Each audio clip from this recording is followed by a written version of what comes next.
Hello everyone, welcome to Dexter Chem. आज हम लोग बात करने जा रहे हैं केमिकल बॉन्डिंग के लास्ट लेक्चर के बारे में।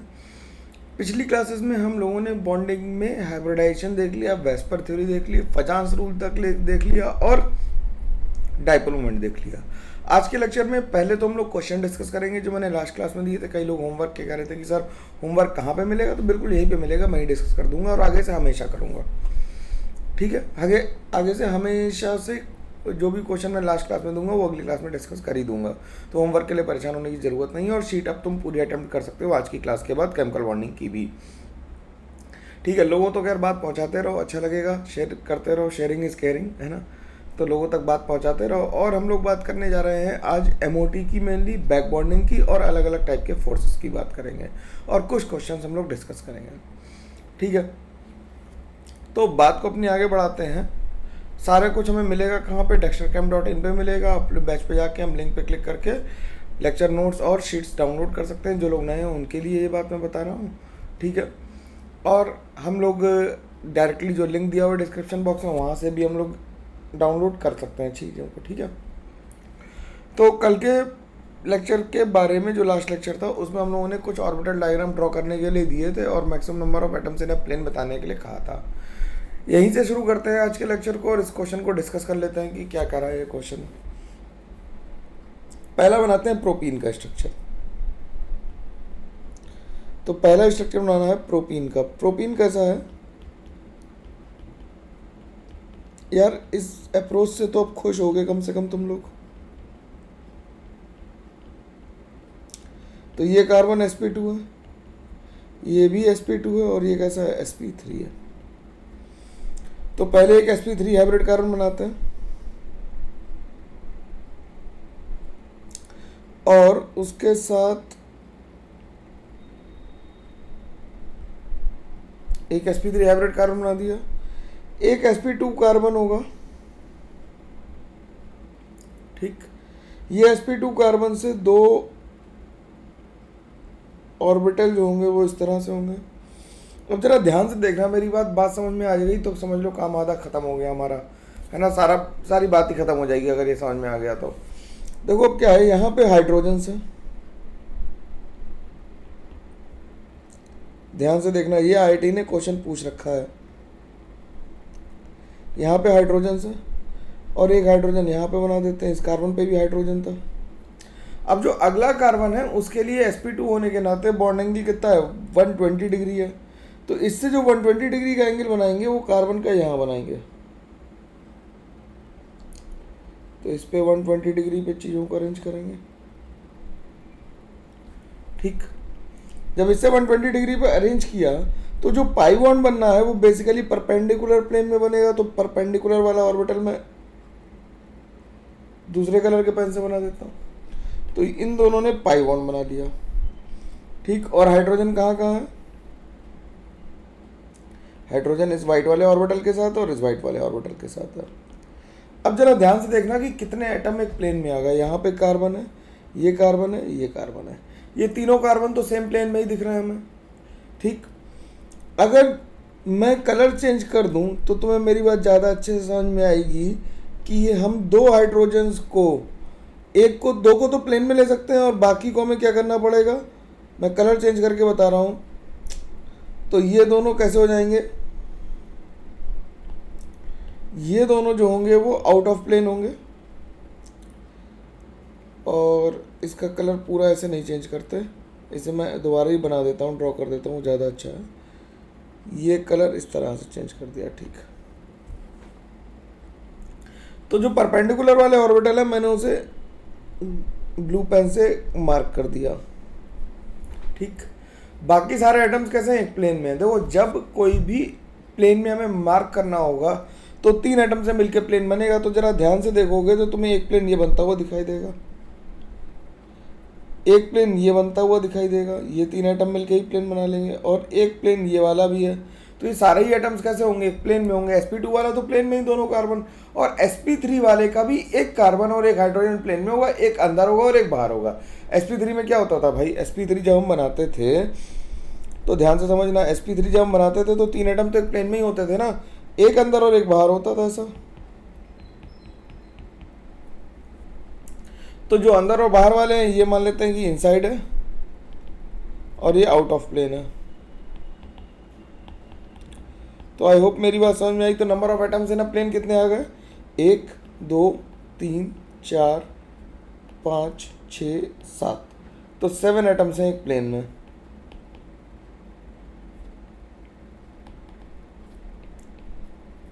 सेवन एटम्स हैं एक प्लेन में, ठीक है। 7 एटम्स एक प्लेन में है और वो हम लोगों ने रिप्रेजेंट कर लिया। अगला स्ट्रक्चर जो था वो हमारा एलीन का था। नंबर 2 जो है वो एलीन का है। जरा ध्यान से देखना, ये स्ट्रक्चर इंपॉर्टेंट है। जेई ने पूछ रखा है इसे, आईआईटी ने पूछा है इसे। आईआईटी जेई पीवाईक्यूज में ये मिल जाएगा तुम्हें देखने के लिए, ठीक है। तो इसमें क्या हुआ कि एलीन अगर बनानी है तो एलीन को अगर हम ध्यान से देखें तो एलीन कुछ ऐसी है। हाइब्रिडाइजेशन फाइंड आउट करोगे तो ये sp2 हो जाएगा, ये sp हो जाएगा और ये क्या हो जाएगा? sp2 हो जाएगा, ठीक है। डिस्कस कर रहा हूँ क्वेश्चंस को यार, जो मैंने होमवर्क में दिए थे उन्हें डिस्कस कर रहा हूँ जिससे कि तुम्हें फ़ायदा मिले। क्योंकि मैं चाहता तो डायरेक्टली टेलीग्राम पे आंसर्स भी डाल सकता था, इनके स्क्रीनशॉट लेके डाल देता, मैं बना देता, लेकिन मैं चाहता हूँ तुम्हारे साथ डिस्कस करूँ जिससे तुम्हारा डेवलपमेंट मैक्सिमम करा सकूँ यार, है ना। और इस लेक्चर के बाद कमेंट करके जरूर बताना कि केमिकल बॉन्डिंग पढ़ के लगा कैसा। केमिकल बॉन्डिंग क्या आसान थी, मुश्किल थी, अच्छा लगा, बुरा लगा, जो भी हो बताना मेरे को, तो मैं इम्प्रूव करूँगा भाई। मैं भी तो सीख रहा हूँ तुमसे। तो अब sp2 है तो मैंने sp2 हाइब्रिड कार्बन बनाने की सोची। तो पहला sp2 हाइब्रिड कार्बन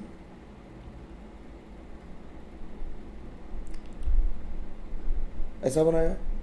जो इंटर न्यूक्लियर एक्सिस है वो हम अगर z एक्सिस ले लें,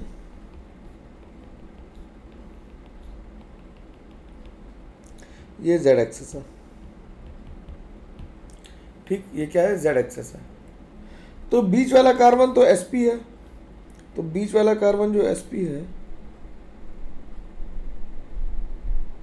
वो हमने बना दिया, ठीक। जो साइड वाला कार्बन है वो sp2 है, तो उसे भी हमने sp2 बना दिया, ठीक। हाइड्रोजन्स को लोकेट कर देता, यहाँ पे हाइड्रोजन है, यहाँ पे हाइड्रोजन है, यहाँ पे कार्बन है, यहाँ पे कार्बन है, यहाँ पे कार्बन है, यहाँ पे हाइड्रोजन है और यहाँ पे हाइड्रोजन है।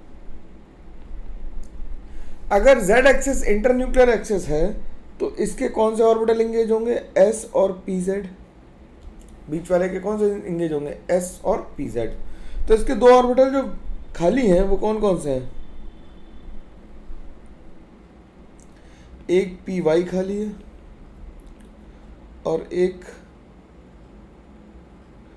px खाली है, ठीक।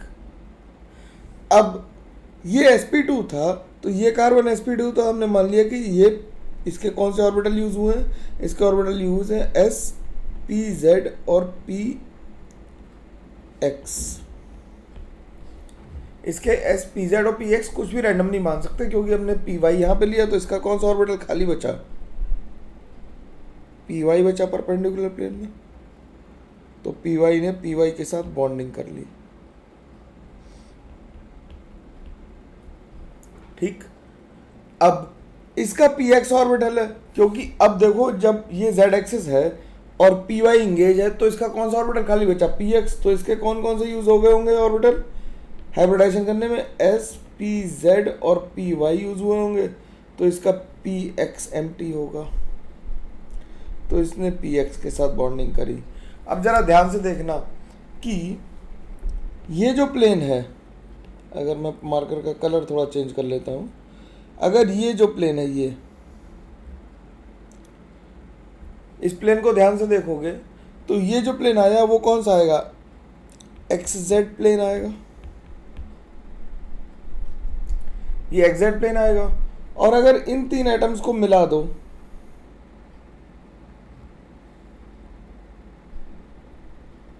अगर इन तीनों को मिला दें तो ये yz प्लेन आएगा। ये कौन सा आएगा? yz प्लेन आएगा।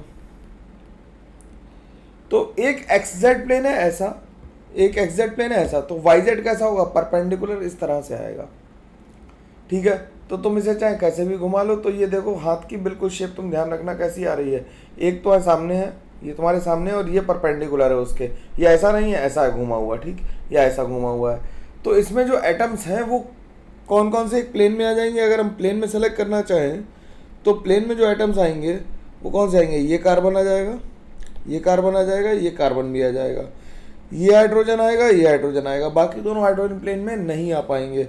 तो अगर मैं बनाना चाहूँ तो एक ऐसा प्लेन बना सकता हूँ कि ये पूरा चीज़ प्लेन में होगी, जितना हाईलाइट कर दिया ये प्लेन में होगा, बाकी दोनों हाइड्रोजन क्योंकि परपेंडिकुलर हैं वो प्लेन में नहीं एग्जिस्ट करेंगे। जो px वाले बने हुए हैं वो प्लेन में एग्जिस्ट नहीं करेंगे। तो कितने एटम्स एक प्लेन में आ गए, तो number of atoms in a plane कितने आ गए, 1 2 और 3 कार्बन। तो नंबर ऑफ एटम्स, इसकी स्टीरियो आइसोमेरिज्म में भी जरूरत पड़ेगी एलिन की, बहुत ध्यान से पढ़ना। इन अ प्लेन कितने आ गए, 5 आ गए। और अगर कोई पूछे मॉलिक्यूल प्लेनर है या नहीं, तो बिल्कुल नहीं है, molecule is not planar, molecule is not planar, molecule planar नहीं है, ठीक। अगला एग्जाम्पल केटीन है, अगला एग्जाम्पल केटीन है। तो केटीन कैसे बनाएंगे भाई, नंबर 3 बनाते हैं। देखो केटीन बनाने के लिए बिल्कुल मैं इसे कॉपी पेस्ट कर सकता हूँ क्योंकि आइडेंटिकल ही अरेंजमेंट होगा, तो मैं इसे कॉपी पेस्ट कर रहा हूँ, देखना जरा।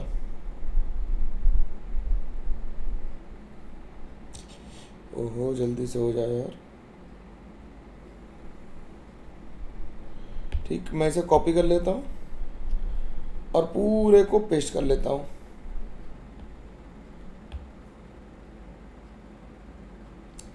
ठीक, पूरे को पेस्ट कर लिया मैंने। केटीन में जो डिफरेंस है वो ध्यान से अगर तुम देखोगे तो तुम्हें पता लगेगा कि केटीन में बाकी सब तो सेम था, बस एक ऑक्सीजन था। तो यहाँ वाला जो कार्बन है एक्चुअली वो ऑक्सीजन है, और जो चीज़ एब्सेंट है वो 2 हाइड्रोजन्स हैं। जो चीज़ एब्सेंट है वो क्या है, 2 हाइड्रोजन्स हैं।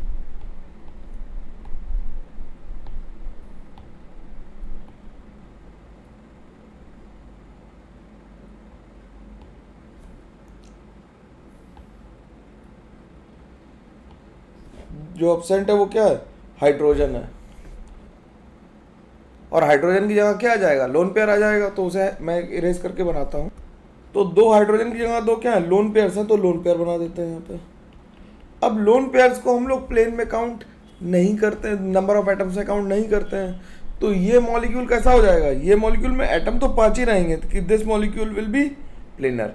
ये कैसा हो जाएगा, प्लेनर हो जाएगा, नॉन प्लेनर नहीं रहेगा क्योंकि lone pairs are not counted in the shape. बिल्कुल मेरी बात समझ में आनी चाहिए क्योंकि मैंने लोन पेयर हटा दिए। तो अब ये जो हमारे पास जो हाइड्रोजन आ रहा था, जो आउट ऑफ प्लेन जा रहा था, ये वाला हाइड्रोजन, ये हाइड्रोजन है ही नहीं, अब ये कार्बन ऑक्सीजन में कन्वर्ट हो गया, हाइड्रोजन ऑक्सीजन में कन्वर्ट हो गया लोन पेयर में। तो ये बिल्कुल सीधा हो गया, ठीक है। बात समझ में आई कि मैंने पूरा फिगर देखो वैसे ही बनाया, बस कार्बन को ऑक्सीजन में कन्वर्ट किया, और लोन पेयर को क्योंकि हम शेप में काउंट नहीं करते हैं इसलिए मॉलिक्यूल प्लेनर हो गया। मैं इस बात को लिख देता हूँ यहाँ पे कि since the lone pair is not counted in shape, the molecule will be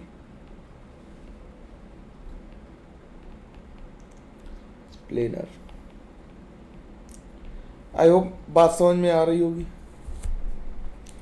molecule will be planar, बात समझ में आ रही होगी, बिल्कुल किसी को कोई प्रॉब्लम नहीं आ रही होगी इसमें।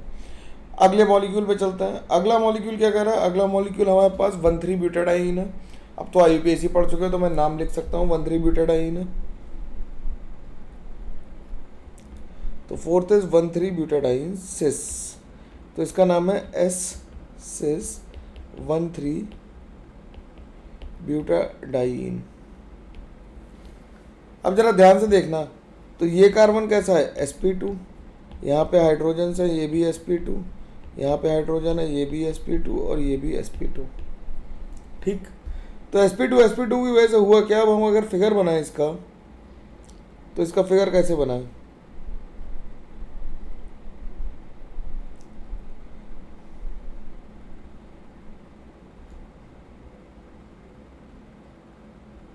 ठीक, एक ये बन गया बॉन्ड,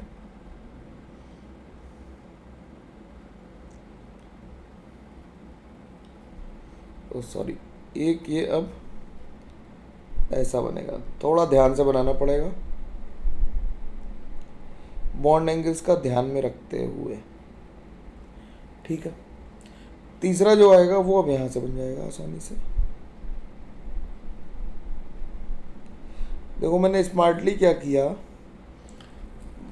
बॉन्ड को वैसे ही घुमाता चला जा रहा हूँ, देखो ध्यान से।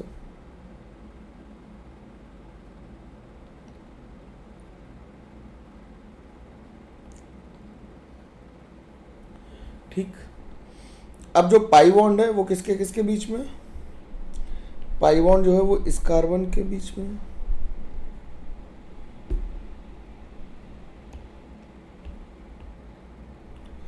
और इस कार्बन के बीच में।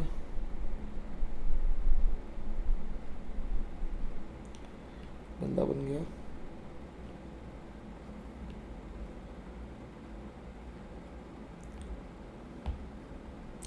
ठीक, और बाकी जगह पे क्या है, हाइड्रोजन से। यहाँ पे क्या है, हाइड्रोजन है। यहाँ पे क्या है, हाइड्रोजन है। येलो वालों के साथ क्या लगे होंगे, हाइड्रोजन। तो ये देखने में मॉलिक्यूल बिल्कुल प्लेनर लगता है, लेकिन प्लेनर होता नहीं है। प्लेनर होता इसलिए नहीं है, क्यों, क्योंकि ये दोनों जो हाइड्रोजन्स हैं, जब मैं इनकी ड्राइंग बनाऊंगा ऐसे करके, अगर तुम मैथमेटिक्स जानते हो तो एंगल से तुम अगर कैलकुलेट करोगे तो ये हाइड्रोजन्स के बीच का गैप बहुत कम है। तो इन हाइड्रोजन के बीच में स्टेरिक रिपल्शन होता, क्या होता है, स्टेरिक रिपल्शन होता है, जिसकी वजह से ये पूरा मॉलिक्यूल ऐसे ना होकर स्लाइटली बेंड कर जाता। ये जेई ने एडवांस से पूछ रखा सवाल कि ये नॉन प्लेनर होता है। ठीक है, ये नॉन प्लेनर होता है। और मेरा तो रिसर्च का टॉपिक ही ये था कि इसे इलेक्ट्रॉन ट्रांसफ़र कैसे हो रहा है, ब्यूटाडाइन में रेजोनेंस कैसे होता है, इसके बारे में हमारा टॉपिक था। ठीक, तो पेरिसाइक्लिक रिएक्शंस था, वो तुम्हें मतलब ज़रूरत नहीं है उस बात को समझने की, लेकिन मेरा रिसर्च का टॉपिक यही था कि ये यहाँ पे रुकती नहीं, उसे मेरे को यहाँ पे फ्रीज करके बनाना था। बड़ा इंटरेस्टिंग था, कभी फुर्सत में होगा तो बताएंगे। ठीक है, अब इसके बाद बेंजीन वगैरह मैं सोचता हूँ कि तुम अपने आप बनाओगे, छोड़ दे रहा हूँ तुम्हारे लिए स्पेस, कैनवास तुम्हारे लिए, और बेंजीन तुम अपने आप बना लोगे। उसके बाद हम लोगों ने डाइपोल मोमेंट के कुछ क्वेश्चन कर लिए थे IF7 तक के, और अमोनिया का डाइपोल मोमेंट अगर हम देखेंगे तो कैसे देखेंगे, नाइट्रोजन के पास लोन पेयर है तो इसमें डाइपोल मोमेंट आएगा, तो म्यू नॉट इक्वल टू 0 आ जाएगा। XeF4 कैसा होता है, प्लेनर होता है। प्लेनर होगा तो Xe के साथ सारे F अपने दूसरे के डाइपोल मोमेंट को क्या कर देंगे, कैंसिल आउट कर देंगे, और लोन पेयर को कैंसिल आउट कर देगा, तो इसका भी म्यू कितना आ जाएगा, 0 आ जाएगा। ठीक, अब PCl3F2 लेंगे, तो PCl3F2 जब बनाएंगे तो ट्रायगोनल बाईपिरामिडल बनाना पड़ेगा, हमें ट्रायगोनल बाईपिरामिडल बनाना पड़ेगा। और हम जानते हैं बेंड्स रूल से कि F को हम कहाँ रखेंगे, एक्सियल पोजीशन पे, क्योंकि more electronegative goes to axial position. तो F को कैंसिल कर देगा और Cl को कैंसिल कर देंगे, तो इसका डाइपोल मोमेंट 0 आ जाएगा। लेकिन जब PF3Cl2 को बनाएंगे, तो PF3Cl2 को बनाते समय देखो भाई क्या होगा कि PF3Cl2 बनाएंगे तो हमें एक F ऊपर रख लिया, एक F नीचे रख लिया, लेकिन F3 है तो मजबूरी में एक को प्लेन पे रखना पड़ेगा। ऐसा नहीं कर सकते कि क्लोरीन को ऊपर और नीचे रख के सिमेट्री बनाना है। ठीक, तो इसका डाइपोल मोमेंट नॉन ज़ीरो आएगा। ये पॉपुलर क्वेश्चन है जो पूछा जाता रहा है। ठीक, और बेंजीन में तो सब कुछ नॉन पोलर ही है, तो बेंजीन का डाइपोल मोमेंट तो 0 ही आएगा। ठीक है, तो ये छोटे छोटे क्वेश्चंस थे जो हमें डिस्कस करने थे, हम लोगों ने कर लिए। और IIT-JEE वाले उस क्वेश्चन में आंसर जो एक और क्वेश्चन था, मेरे को याद आ रहा है, एक और क्वेश्चन था जिसमें बेंजीन के ऑर्थो में पैरा पोजिशन हमने लगाए थे, तो उसमें Cl वाले का डाइपोल मोमेंट 0 होगा और Cn वाले का 0 होगा, OH और SH वाले का 0 नहीं होगा। क्यों, तुम कमेंट करके बताओगे। मैंने आंसर बता दिया, क्यों तुम्हें कमेंट करके सोच के बताना पड़ेगा। ठीक है, अब हम लोग परसेंटेज आयनिक कैरेक्टर निकालने के हम लोगों ने तरीके देखे थे। अब percentage ionic character directly electronegativity से कैसे फाइंड आउट करते हैं, इसके बारे में डिस्कशन है अब अपना, कि पॉलिंग इक्वेशंस का यूज कर लेते हैं। परसेंटेज आयनिक कैरेक्टर होता है 18 इंटू XA माइनस XB की power 1.4, where XA and XB are the electronegativities of A and B। ठीक, ऐसे ही हेनरी और स्मिथ फॉर्मूला है, मोर पॉपुलर ये वाला है, this is more important.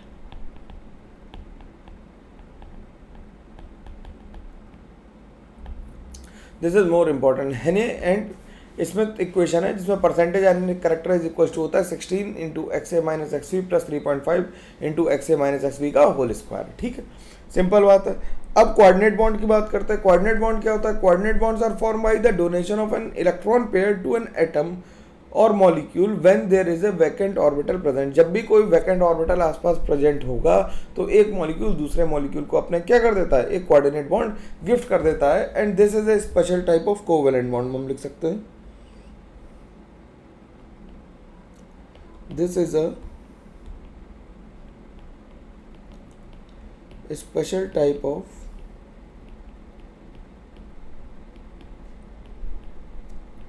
Covalent bond. ठीक, अब इसकी जरूरत क्यों पड़ी?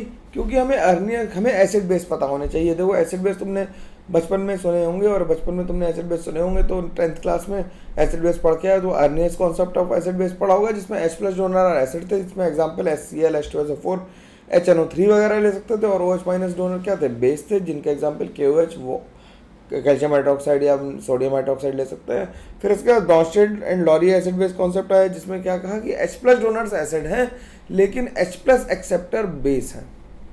जैसे NH2- को ले लें तो NH2- क्या है?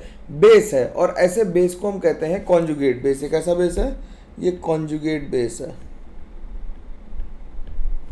ये क्या है? कॉन्जुगेट बेस है। ठीक, किसका? Of ammonia.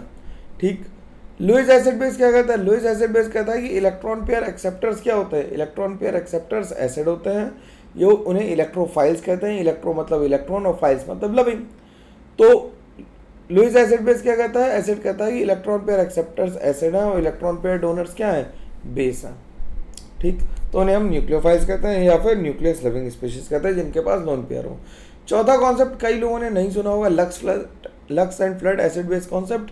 ये कितने लोगों ने सुना? जरा कमेंट करके बताना कि जो 12th पास हो गए उन्होंने भी लक्स फ्लड सुना था या नहीं सुना था। इसीलिए मैं कहता हूँ ना, ऑर्गेनिक में ईजी कर दूंगा, समझा दूंगा सारी ऑर्गेनिक, इनऑर्गेनिक और ऑर्गेनिक दोनों, या फिजिकल तीनों। इनऑर्गेनिक रटनी नहीं पड़ेगी, कुल मिला के बात है कहने की, है ना।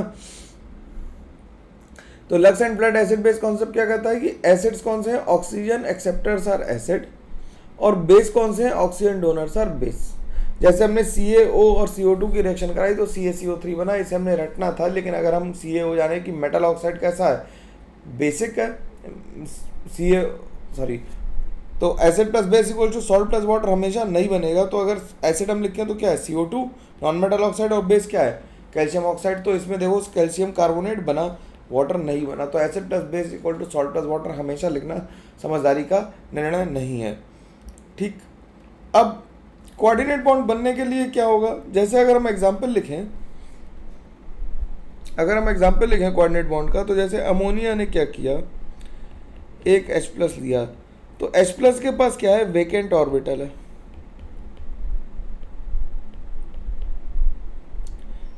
इसके पास क्या है? H+ के पास वेकेंट ऑर्बिटल, और नाइट्रोजन के पास लोन पेयर है। तो नाइट्रोजन अपना लोन पेयर इसे कोऑर्डिनेट कर देता है। और कैसे कोऑर्डिनेट करेगा? तो NH3 से लोन पेयर ऐसे कोऑर्डिनेट का निशान बनाएंगे बॉन्ड का, और H+। ठीक, तो इससे फाइनली जो बन जाएगा वो NH3+ और H बन जाएगा। जिसने इलेक्ट्रॉन दिया उस पर प्लस आ जाएगा, जिसने लिया उस पर माइनस आ जाएगा, और प्लस माइनस बन के न्यूट्रल हो जाएंगे। इसका बेस्ट पॉपुलर एग्जाम्पल जो होता है वो BF3 और NH3 की रिएक्शन है,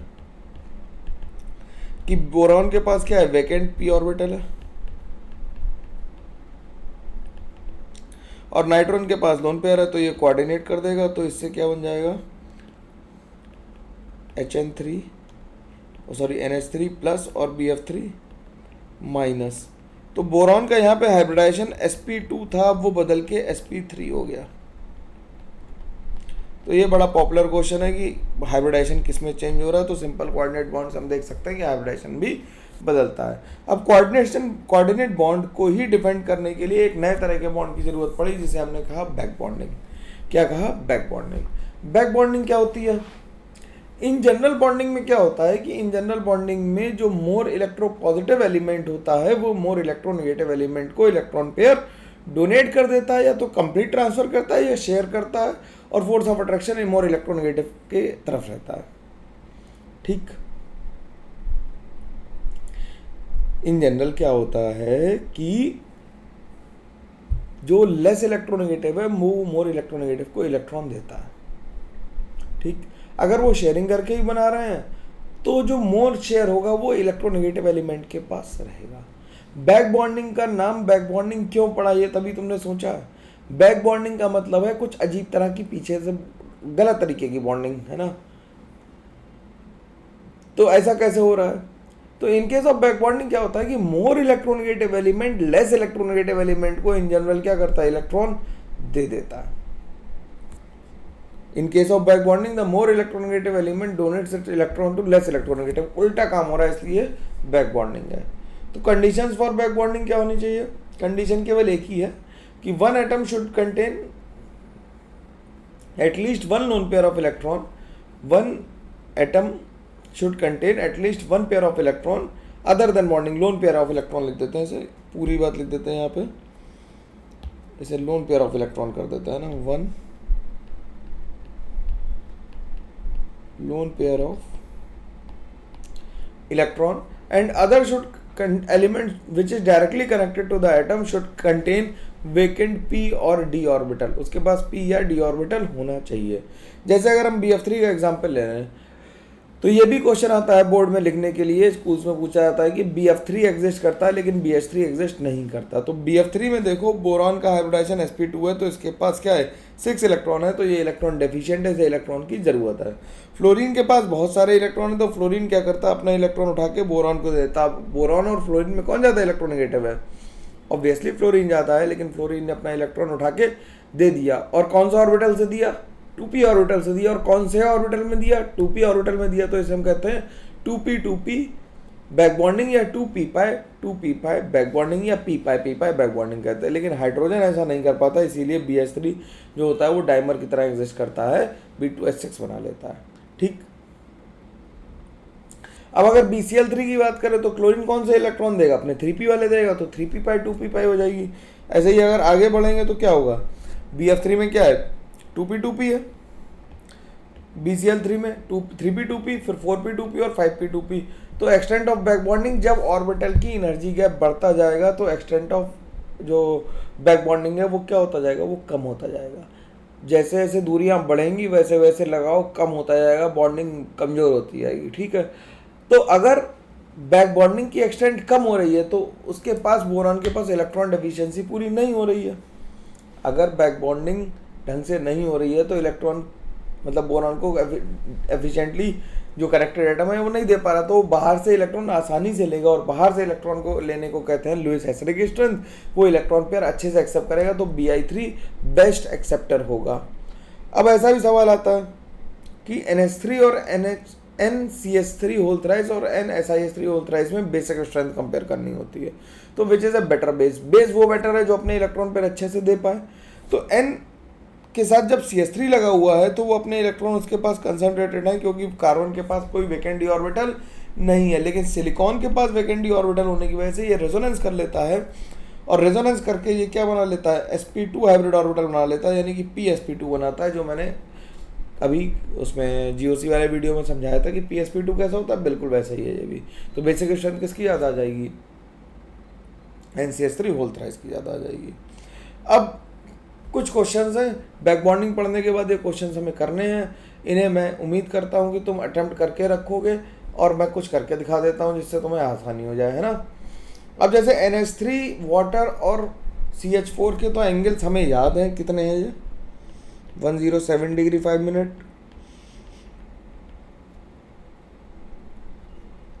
104 डिग्री 5 मिनट्स और 109 डिग्री 28 मिनट्स। तो सबसे ज़्यादा हो गया 3, फिर हो गया 1, फिर हो गया 2। ठीक। अब अमोनिया और अगर हमें PS3 में बॉन्ड एंगल कंपेयर करना हो तो कैसे करेंगे? सिंपल, मेरी बात समझोगे एक बार में बात समझ में आ जाएगी, ज़्यादा डिस्कशन की ज़रूरत पड़ेगी नहीं। एक्सप्लेनेशन के लिए मैंने शीट में जगह छोड़ रखी है, डाउनलोड करके अगर लिखते हो तो वहीं पे लिख लोगे अपने आप।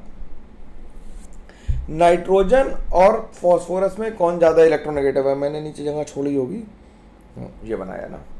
नाइट्रोजन और फॉस्फोरस में कौन ज़्यादा इलेक्ट्रोनेगेटिव है? नाइट्रोजन और फॉस्फोरस में ऑब्वियसली नाइट्रोजन ज़्यादा इलेक्ट्रोनेगेटिव है, तो नाइट्रोजन जो बॉन्डेड शेयर ऑफ इलेक्ट्रॉन है वो अपनी तरफ खींच के रखेगा। फॉस्फोरस खींचेगा लेकिन कम खींच पाएगा, तो थोड़ा दूर होंगे, और आर्सेनिक में तो बहुत ही दूर होंगे। ठीक। अब कभी तुमने क्रैक्स खाए, फिंगर रिंग्स वाले क्रैक्स खाए, उंगली में पहनने वाले? तो अगर क्रैक्स को अंदर की तरफ पहना जाएगा नीचे की तरफ, तो हमें क्रैक्स ना टूटे तो बॉन्ड एंगल को ज़्यादा हमें खींचना पड़ेगा, अपनी उंगलियों के बीच के एंगल को बढ़ाना पड़ेगा ना, रादर देन ऊपर रखने पे।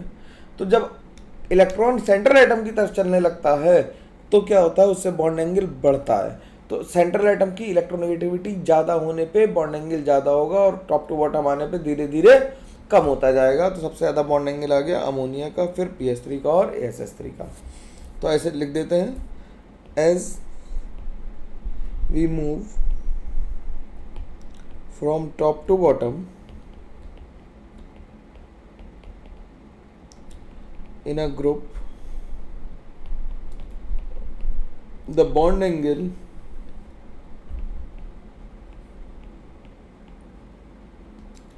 of the molecules decreases as electronegativity of central atom decreases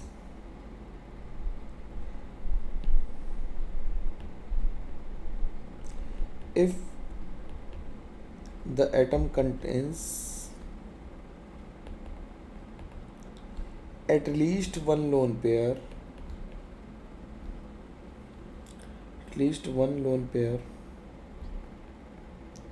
of electrons and the connecting atom is free. Same, connecting atom is same। ठीक। अगर कनेक्टिंग एटम सेम है तो ऊपर से नीचे आने पे बॉन्ड एंगल डिक्रीज करेगा ही करेगा, कोई दिक्कत की बात नहीं है। ठीक। सेकंड के बाद थर्ड क्या कह रहा है? थर्ड कह रहा है कि कार्बन, सिलिकॉन और जर्मेनियम। तो इसका आंसर तो आ गया, कार्बन, सिलिकॉन और जर्मेनियम में सबका बॉन्ड एंगल सेम होगा, क्योंकि किसी पे कोई लोन पेयर नहीं है, सब sp3 हाइब्रिडाइज्ड हैं। तो लोन पेयर आपस में बॉन्ड पेयर एक दूसरे को धक्का देके अरेंजमेंट कर देंगे और कोई दिक्कत नहीं आएगी। ठीक। अब अगर कनेक्टिंग एटम की इलेक्ट्रोनेगेटिविटी बढ़ रही है, कनेक्टिंग एटम की इलेक्ट्रोनेगेटिविटी बढ़ रही है, तो बॉन्ड एंगल क्या होगा? कम होगा, क्योंकि वो अपनी तरफ खींच लेगा। अब की बार क्रैक से इलेक्ट्रॉन क्या जा रहे हैं? दूर जा रहे हैं। सिंपल एक ही कॉन्सेप्ट है, सारी बात एक्सप्लेन करने के लिए। अब की बार कनेक्टिंग एटम से इलेक्ट्रॉन दूर जा रहे हैं, तो वो इलेक्ट्रोनेगेटिविटी को, मतलब जो नाइट्रॉन के पास इलेक्ट्रॉन की अवेलेबिलिटी है उस क्लाउड को थोड़ा दूर कर देगा, तो बॉन्ड एंगल उसका क्या हो जाएगा?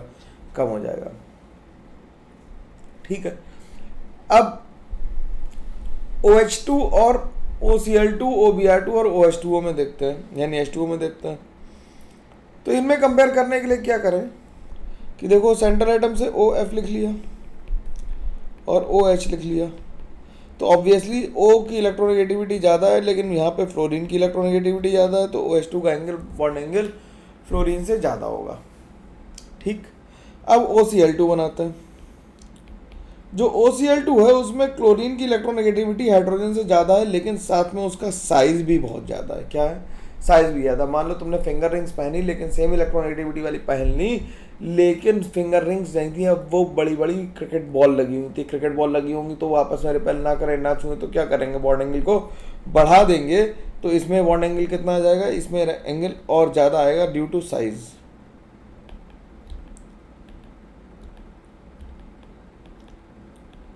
और इससे भी ज़्यादा आएगा OBr2 में, क्योंकि ब्रोमीन का साइज़ और ज़्यादा बड़ा है, तो ड्यू टू साइज लिख देते हैं, ये ऐसा हो रहा है।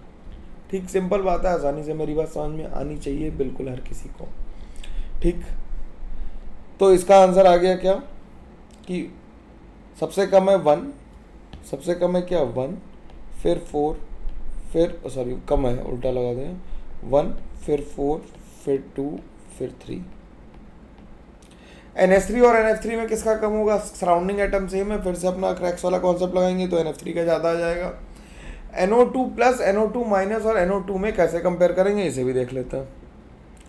इसके लिए भी मैंने स्पेस छोड़ रखी होगी, बिल्कुल सही छोड़ रखी है। NO2 प्लस NO2 माइनस और NO2 में कंफर्म करें तो इसका हाइब्रिडाइजेशन sp है, इसका sp2 है, और इसका हाइब्रिडाइजेशन डिटरमाइन नहीं कर सकते क्योंकि इसके पास एक ऑड इलेक्ट्रॉन भी है। ठीक, इसके पास क्या एक ऑड इलेक्ट्रॉन है। तो अब जरा देखना ध्यान से कि NO2 प्लस कैसा बनाएंगे। लुईस थ्योरी से NO2 प्लस और NO2 माइनस तो हम बना ही सकते हैं, और NO2 रेडिकल ये ऐसा बनेगा। अब ये बताओ कि इसका बॉन्ड एंगल तो sp आ गया, तो इसका बॉन्ड एंगल तो 180 आ गया, ये तो सबसे ज़्यादा हो गया। अब ये sp2 और इसमें लोन पेयर, तो लोन पेयर ज़्यादा रिपेल करेगा या single bond? Obviously lone pair ज़्यादा रिपेल करेगा, तो इन दोनों में बॉन्ड एंगल किसका ज़्यादा होगा? NO2 का ज़्यादा होगा और NO2 माइनस का कम होगा, क्योंकि रीज़न क्या है कि लोन पेयर जो होंगे वो ज़्यादा रिपेल करेंगे बॉन्ड पेयर को with respect to single electron. ठीक, तो आंसर हमारा क्या आ जाएगा? हमारा आंसर आ जाएगा 1 सबसे ज़्यादा, फिर 3, फिर 2 का बॉन्ड एंगल सबसे कम आएगा। तो 7 नंबर का आंसर ऊपर लिख देते हैं 1 3 2। अब जरा इसे देखना, इसका हाइब्रिडाइजेशन निकालो, इसका हाइब्रिडाइजेशन आ जाएगा sp2, इसका भी sp2 आ जाएगा और इसका आ जाएगा sp3। sp2 और sp3 में बॉन्ड एंगल किसका ज़्यादा होता है? sp2 और sp3 में बॉन्ड एंगल किसका ज़्यादा होता है? sp2 का। अब नाइट्रोजन और कार्बन को जरा बना के देख लेते हैं कि क्या सिचुएशन बन रही है। तो हाइब्रिडाइजेशन निकाल पा रहे हो, 3 सिग्मा 0 लोन पेयर केस हैं और दोनों सेम है, देखो बिल्कुल एक जैसे हैं, तो इनके बॉन्ड एंगल तो होंगे सेम, इनके इन दोनों के तो होंगे सेम। और SO3 का बॉन्ड एंगल कम होगा क्योंकि SO3 माइनस के पास में एक लोन पेयर ऑफ इलेक्ट्रॉन भी है जो तुमने शायद नहीं देख पाया। ठीक, अब ऐसे ही SO4 2 माइनस और PO3 माइनस के ही बॉन्ड एंगल सेम होंगे और इन सब के भी बॉन्ड एंगल सेम होंगे, इन्हें कंपेयर करने की ज़रूरत ज़्यादा नहीं है। SO4 2 माइनस और PO4 3 माइनस दोनों ही sp3 हैं और ये सारे sp2 हैं, तो साइज से कोई फर्क नहीं पड़ेगा। तो कुछ क्वेश्चन हम लोगों ने देख लिया आसानी से। ठीक है, ये मैंने आंसर लिखा है इसका ही।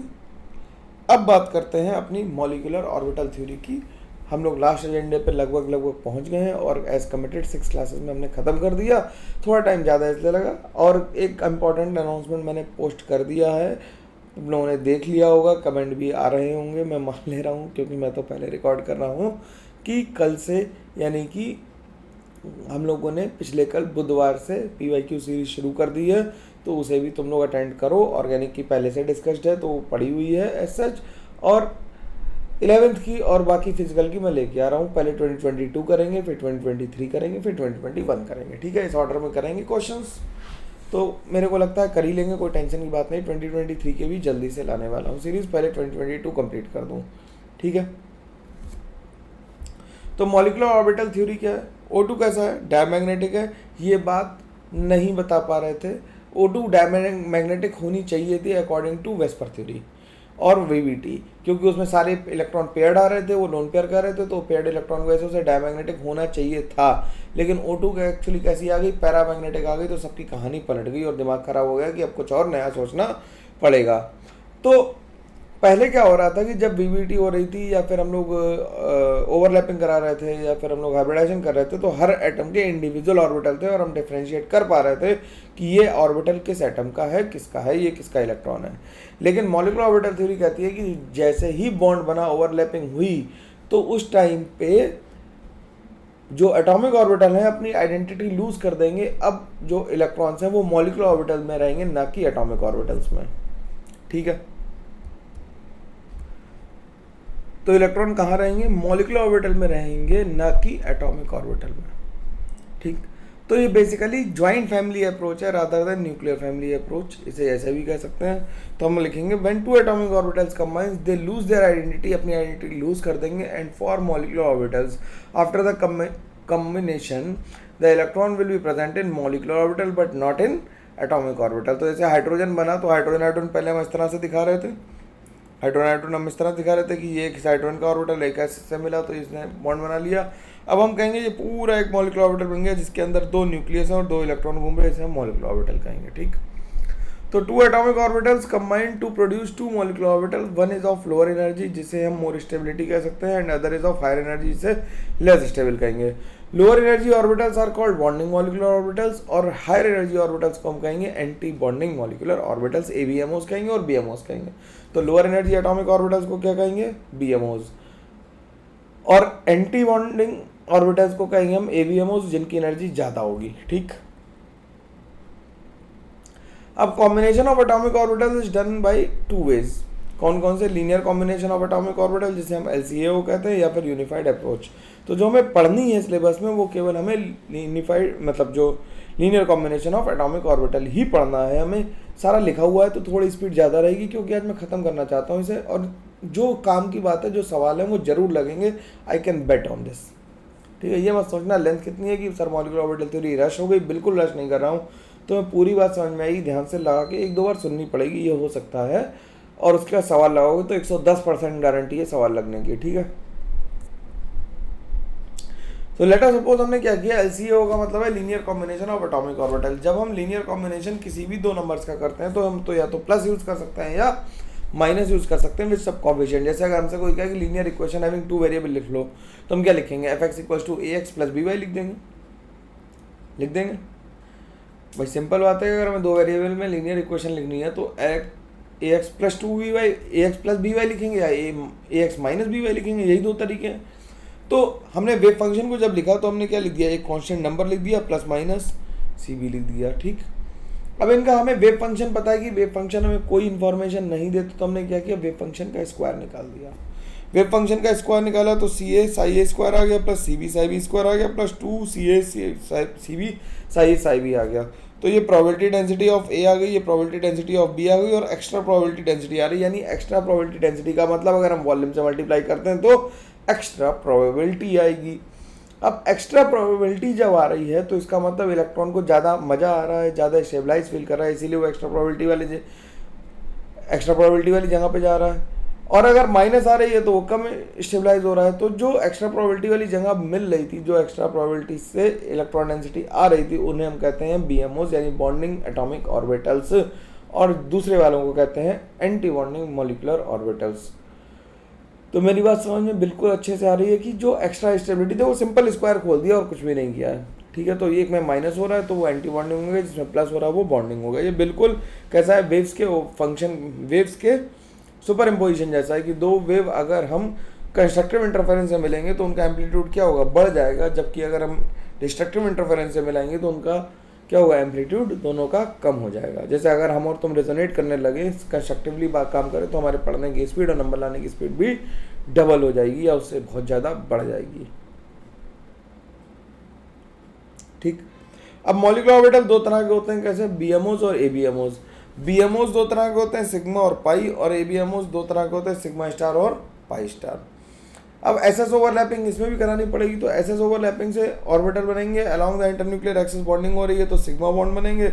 अगर इंटरफेरेंस कंस्ट्रक्टिव हो रहा है तो प्लस जो अंदर दिखा रहे हैं ये तो इंटरफेरेंस का साइन है, हम कंस्ट्रक्टिव करेंगे, और ये जो प्लस दिखा रहा है वो फेज दिखा रहे हैं। क्या दिखा रहे हैं, फेज ऑफ वेव फंक्शन।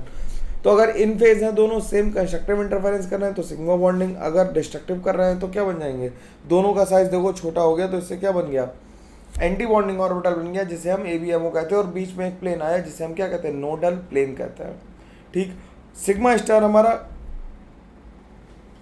बन गया ये। ठीक, अब PP ओवरलैपिंग करते हैं। PP ओवरलैपिंग भी 2 तरह से हो सकती है कि अगर प्लस प्लस एक साथ आ गए तो कैसे होगी, सिग्मा बॉन्डिंग बनेगा, अगर प्लस माइनस एक साथ आए तो दोनों एक और नोड बना देंगे, क्योंकि वो ओवरलैप वहाँ पे नहीं कर पाएंगे, तो इससे सिग्मा एंटी बॉन्डिंग बनेगा, और ध्यान रखना सिग्मा ही बनेगा, क्यों, क्योंकि बॉन्डिंग हम अलोंग द इंटरन्यूक्लियर एक्सिस करा रहे हैं। ठीक, अब पाई बॉन्डिंग की बात करते हैं। यार देखो मेरी बात सुनो ध्यान से कि इस लेक्चर को लिख लिख के स्केच बना के देखना। जेई ने एडवांस में क्वेश्चन पूछा है इसका सीधा सीधा, बिल्कुल, है ना, तो इसे बना के देखोगे तभी फायदा मिलेगा। ठीक, तो पाई बॉन्डिंग कैसे होगी? तो पाई बॉन्डिंग में दोनों प्लस प्लस एक साथ आ गए तो पाई बन गया और बीच में नोडल प्लेन आ गया। और पाई एंटी बॉन्डिंग, बिल्कुल यही सवाल पूछा था, कलर करके पूछ लिया था, प्लस माइनस नहीं लिखा तो कलर भी कर सकते हैं। ठीक, तो प्लस माइनस दोनों के साइज छोटे हो गए तो ये क्या बन गया? एंटी बॉन्डिंग बन गया और इसमें नोडल प्लेन आ गया, ये बीएमओ बन गया। अब डायटोमिक मॉलिक्यूल्स के लिए ही हमें क्या पढ़नी है? Molecular orbital theory diatomic molecules के लिए ही पढ़नी है, इतनी ही सिलेबस में। मैं तो बेंजीन के भी मॉलिक्यूलर ऑर्बिटल बना के दिखा दूंगा, लेकिन उसका करोगे क्या? फ़ायदा नहीं ना, मेरी नॉलेज का डिस्प्ले करने का ये सही प्लेटफॉर्म नहीं है। तुम्हारा टाइम बर्बाद करने का मेरा कोई इरादा नहीं है। बताओ कर दूं थोड़ा सा टाइम बर्बाद? नहीं करूँ ना। तो फिर आगे बात करते हैं। तो जो मॉलिक्यूलर ऑर्बिटल थ्योरी है वो हमें केवल डायटोमिक होमोडायटोमिक मॉलिक्यूल्स के लिए पता है। होमोडायटोमिक मॉलिक्यूल जैसे Cl2, H2, F2, O2, I2, C2 और केवल 20 इलेक्ट्रॉन्स तक के लिए ही वैलिड है। तो 14 इलेक्ट्रॉन सिस्टम के लिए एक अलग इलेक्ट्रॉनिक कॉन्फ़िगरेशन है, क्योंकि उनमें sp मिक्सिंग होती है। जिनमें sp मिक्सिंग नहीं होती उनके लिए अलग होता है। तो 14 से कम वालों में sp मिक्सिंग होती है और ऊपर वालों में नहीं होती है, ध्यान रखना। तो अप टू 14 इलेक्ट्रॉन सिस्टम के लिए क्या लिखेंगे configuration? Sigma 1s, sigma star 1s, sigma 2s, sigma star 2s, sigma pi 2px equal to pi 2py। ध्यान रखना, पाई 2px equal to pi 2py, फिर सिग्मा 2pz, फिर pi star 2px equal to pi star 2py और sigma 2pz। हर orbital कितने electron accommodate कर सकता है? वो तो बचपन से 2 ही कर रहा था, 2 से ज़्यादा नहीं रख सकता, बेईमानी नहीं कर सकते हैं। और अब वो प्रिंसिपल, हॉर्न्स रूल और सारे रूल्स एप्लीकेबल होंगे मॉलिक्यूलर ऑर्बिटल पे। जो एटॉमिक ऑर्बिटल पे काम कर रहे थे वही सारे रूल एटॉमिक ऑर्बिटल्स पे भी काम करेंगे और मॉलिक्यूलर ऑर्बिटल्स पे भी काम करेंगे। इसमें कोई समस्या नहीं होनी चाहिए किसी को। Configuration up to 14 electron system ने लिख दिया, तो जैसे नाइट्रोजन का कॉन्फ़िगरेशन लिखना तो क्या लिखेंगे? 1s2, 2s, 1 star s2, sigma 2s2, sigma star 2s2, pi 2px equal to pi 2py। 1+1 इसलिए लिखा क्योंकि ये डिजेनरेट ऑर्बिटल है और सिग्मा 2pz2। 10 इलेक्ट्रॉन के लिए लिखेंगे तो B2 हमें 10 इलेक्ट्रॉन इवन रखता है, लेकिन ये पैरामैग्नेटिक है। और पैरामैग्नेटिक क्यों है? क्योंकि आखिरी के 2 इलेक्ट्रॉन देखो सिंगलेट इलेक्ट्रॉन से, ये पेयर अप नहीं हुए। इन्हें हम सोमो भी कह सकते हैं, सिंगली ऑक्यूपाइड मॉलिक्यूलर ऑर्बिटल्स। क्या कह सकते हैं? सोमो। ठीक, पैरामैग्नेटिक सब्सटेंस वो होते हैं जो मैग्नेटिक फील्ड में रखने पे वीकली अट्रैक्ट होते हैं, और डायमैग्नेटिक सब्सटेंस वो होते हैं जो वीकली रिपेल होते हैं। Those substances which have unpaired electrons are paramagnetic in nature और species containing odd electrons are paramagnetic in nature. Diamagnetic species कौन सी है? Those species which are weakly repelled by magnetic field are called diamagnetic species. और उनमें क्या होंगे? Even number of electrons होंगे, ठीक, 10 और 16 को छोड़ के। अब जिनका 14 से ज़्यादा इलेक्ट्रॉनिक कॉन्फ़िगरेशन है, उसमें sp मिक्सिंग नहीं होती है। और जो सिग्मा 2pz है देखो वो पहले आ जाएगा और पाई 2px और पाई 2py पीछे चले जाएंगे। तो इसमें इलेक्ट्रॉन भर के देखोगे तो क्या आएगा? Pi star 2px equal to pi star 2py में एक एक इलेक्ट्रॉन जाएगा, जिससे अनपेयर्ड इलेक्ट्रॉन कहेंगे। और ऐसे ऑर्बिटल डायग्राम हम बनाना जानते हैं पहले से क्या मतलब, इसे स्कूल में भी सिखाए गए होंगे। और मैं भी बता दे रहा हूँ कि जैसे हमने हाइड्रोजन के लिए बनाया मॉलिक्यूल के लिए, तो 2 ऑर्बिटल बने, क्या? एक सिग्मा 1s बना, एक सिग्मा 1s स्टार बना, तो दोनों इलेक्ट्रॉन सिग्मा 1s में चले गए, काम खत्म हो गया, स्टार में जाने की जरूरत ही नहीं। जैसे अगर हम नाइट्रोजन ड्रॉ करेंगे तो नाइट्रोजन बनाने में थोड़ी सी मेहनत लगेगी, क्योंकि 1s वाला 1s के साथ बनाया, सिग्मा 1s स्टार हो गया, फिर 2s स्टार हो गया, फिर पाई 2px equal to pi 2py और सिग्मा 2pz तक ही इलेक्ट्रॉन गए इसमें। सिंपल बात है। अब जो खास बात है वो बॉन्ड ऑर्डर निकालने की है। बॉन्ड ऑर्डर क्या चीज होती है? The number of bonds that are actually form between the 2 atoms is called bond order. 2 atoms के बीच में एक्चुअली जो बॉन्ड बने हैं उन्हें हम क्या कहते हैं? बॉन्ड ऑर्डर कहते हैं। तो बॉन्ड ऑर्डर निकालने का तरीका होता है 1/2 इंटू टोटल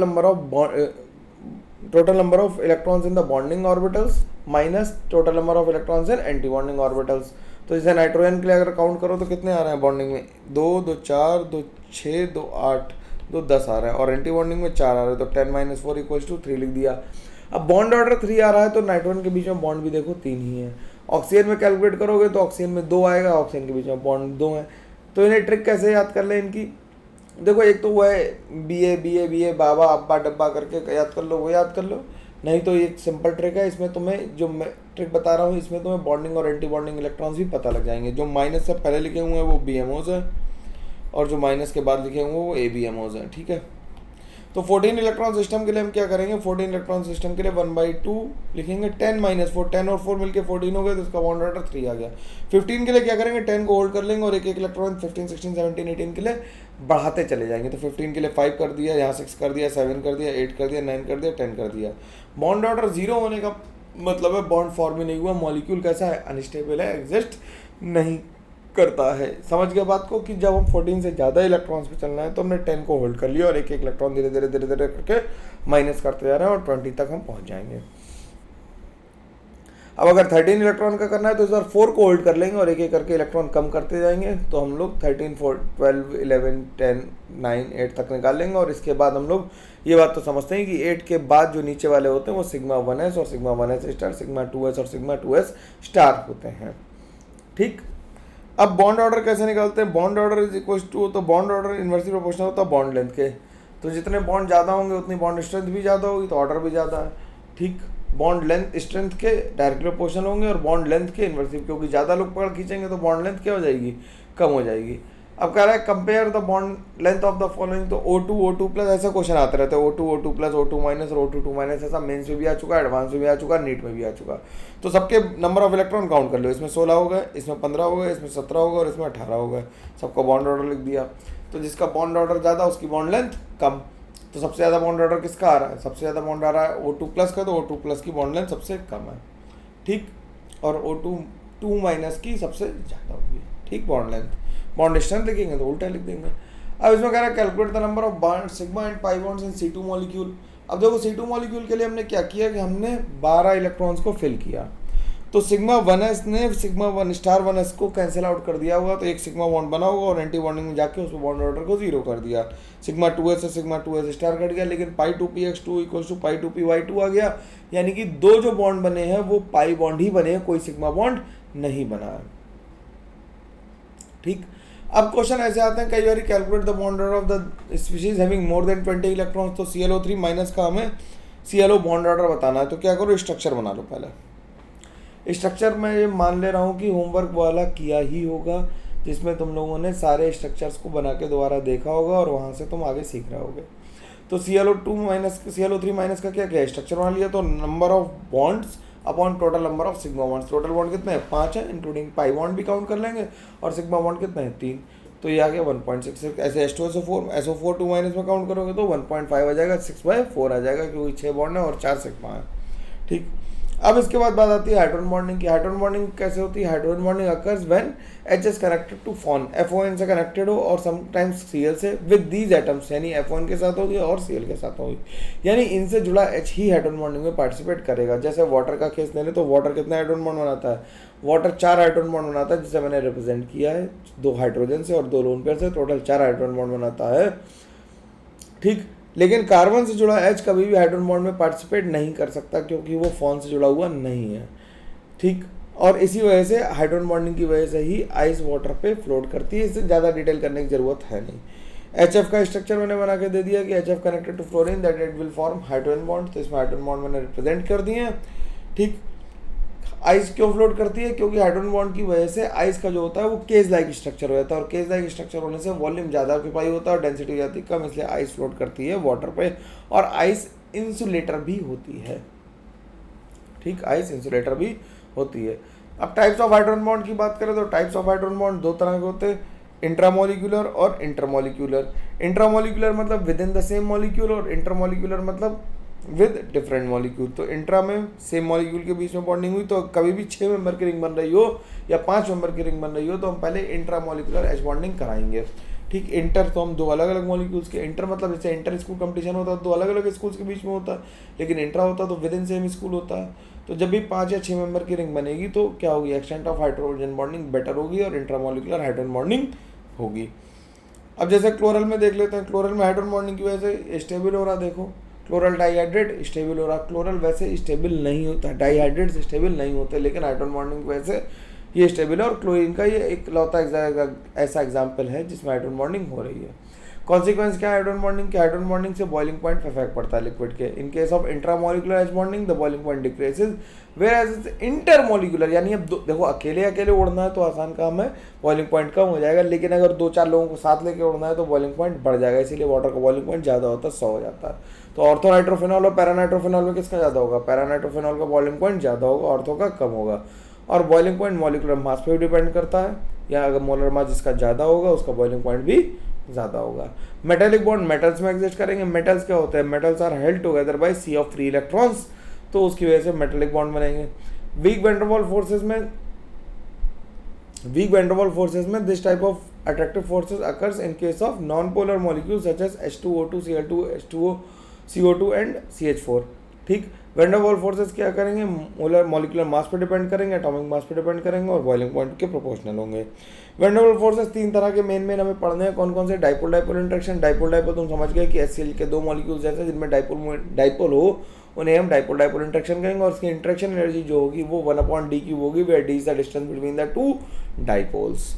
ठीक, ऐसे ही डाइपोल इंड्यूस डाइपोल, जैसे HCl तो पोलर है तो इसमें तो डाइपोल होगा, लेकिन Cl2 में डाइपोल इंड्यूस कर देगा। जब ये पॉजिटिव चार्ज के पास जाएगा तो सारे इलेक्ट्रॉन का क्लाउड को अपनी तरफ खींच लेगा। देखो खींच लिया, तो इससे कैसा जनरेट कर दिया इसने? इंड्यूस डाइपोल जनरेट कर दिया, और ये d6 के इनवर्सली प्रोपोर्शनल होगा इंटरेक्शन एनर्जी। फिर डिस्पर्जन फोर्सेस या लंदन फोर्सेस की बात आती है, तो ये ऐसे मॉलिक्यूल जो न्यूट्रल मॉलिक्यूल्स हैं या जो नोबल गैसेस हैं उनमें ये फोर्सेस काम करेंगे। तो ये क्या करेगा? एक का इलेक्ट्रॉन क्लाउड दूसरे को पोलराइज कर देगा, और इसकी इंटरेक्शन एनर्जी भी 1/d6 के प्रोपोर्शनल होगी। और बॉन्ड ऑर्डर, जो ऑर्डर ऑफ स्ट्रेंथ है वो डाइपोल डाइपोल ज़्यादा है, फिर डाइपोल इंड्यूस डाइपोल है, और फिर लंदन फोर्सेस आता है। ठीक है, तो इस तरह से हम लोगों ने chemical bonding well with in time खत्म कर ली। ज़्यादा इससे ज़्यादा खींचने से कोर्स फिर नहीं खत्म होगा, थोड़ा तो स्पीड में बढ़ानी पड़ेगी और मेरे साथ चलना पड़ेगा। इस लेक्चर को दोबारा सुनना, खासकर मॉलिक्यूलर ऑर्बिटल थ्योरी और वीक फोर्सेस को। ठीक है, शेयर करते रहो, लाइक करते रहो, सब्सक्राइब करो, लोगों तक पहुंचाओ, और शीट लगाते रहो। जो डाउट आएगा आपसे होमवर्क में क्लास में डिस्कस करूंगा, ज़्यादा से ज़्यादा जितना कर पाऊंगा, और हम लोग बात आगे करते रहेंगे। ठीक है, अगला चैप्टर तो अब नहीं शुरू करेंगे, पहले हम लोग जीओसी का ही 4 लेक्चर आएंगे अब वीक में, तो जीओसी पहले खत्म हो जाए, फिर उसके बाद हाइड्रोकार्बन, और उसके बाद फिर 11 शुरू करेंगे स्टेट्स ऑफ मैटर से। ठीक है, तब तक के लिए thank you very much, take care, bye bye, ध्यान रखना अपना बहुत सारा, और खूब सारी पढ़ाई करते रहो, लोगों तक बात पहुँचाते रहो। ठीक है, चलो, और PYQ सीरीज़ कल से शुरू हो गई तो उसे भी देखना जरूरी है। ठीक, चलो, ओके, बाय बाय।